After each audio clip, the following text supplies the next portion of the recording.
আসসালামু আলাইকুম দর্শক, চলে আসলাম দোহারে। আমার এক স্যার, ওনাকে আমি সবসময় নিয়ে এসি দোহারে। স্যারের স্বপ্ন ওই ধোয়া ধোয়া দেখা যায় মেন রাস্তা, ওই হইতে এই পর্যন্ত প্রায় 500 একর জমিন। স্যারের নতুন স্বপ্ন এই গরু কিনছে।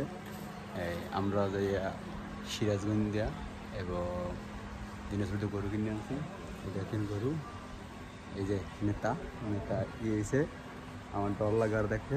এই যে স্যারের গরু, ইনশাল্লাহ সামনে কোরবানি তারা এই গরু বিক্রি হবে। একটা বড় প্রজেক্ট, 500 গরু পালবে এই জায়গা। এই যে কি ভালো আছো? এই দেখেন কি খবর। আমার বুঝতে স্যার আসলে স্যারের অনেক টাকা খরচা আছে। এইটা বিষয়টা আছে, এটা বিশাল একটা প্রজেক্ট। দেখেন এই গরু ফার্ম কাজ চলতে আছে। 2-3 দিন লেগে আসছে চলতে। প্রচুর আপাতত 400 গরু আনছে, 500 গরু উড়াইবে এই জায়গা।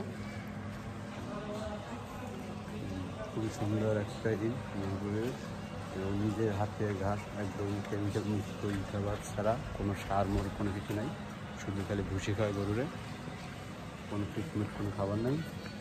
এই একটা আছে, আমাদেরকে ডরায় এটা সবসময়, আমাদেরকে ডরায় এইটা। এই খুব সুন্দর সব করা লাল গরু, লাল ছাড়া কোনো গরু পাবেন না, একদম এক কালার সব সেরকম কালার।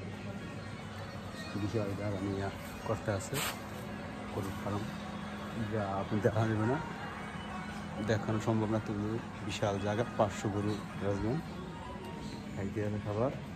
এই যে কী অবস্থা, এটা যেন আনছি একটার মরাটা ছিল, এখন সে পুরা বেড়া হইতে আছে। খাইতে খাবার, খাবারগুলো দেখাই যাচ্ছে আপনাদের। এই যে খাবারগুলো মিশিয়ে পিছিয়ে যেতেছে, আমার দেখলে দৌড়ে আসে সবসময়, আমার পরিচিত হয়ে গেছে। বিশাল জায়গা, সব ভালো থাকবে, আল্লাহ হাফেজ।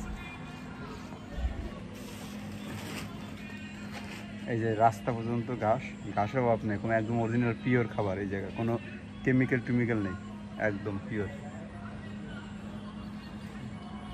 ভাইয়া ওই যে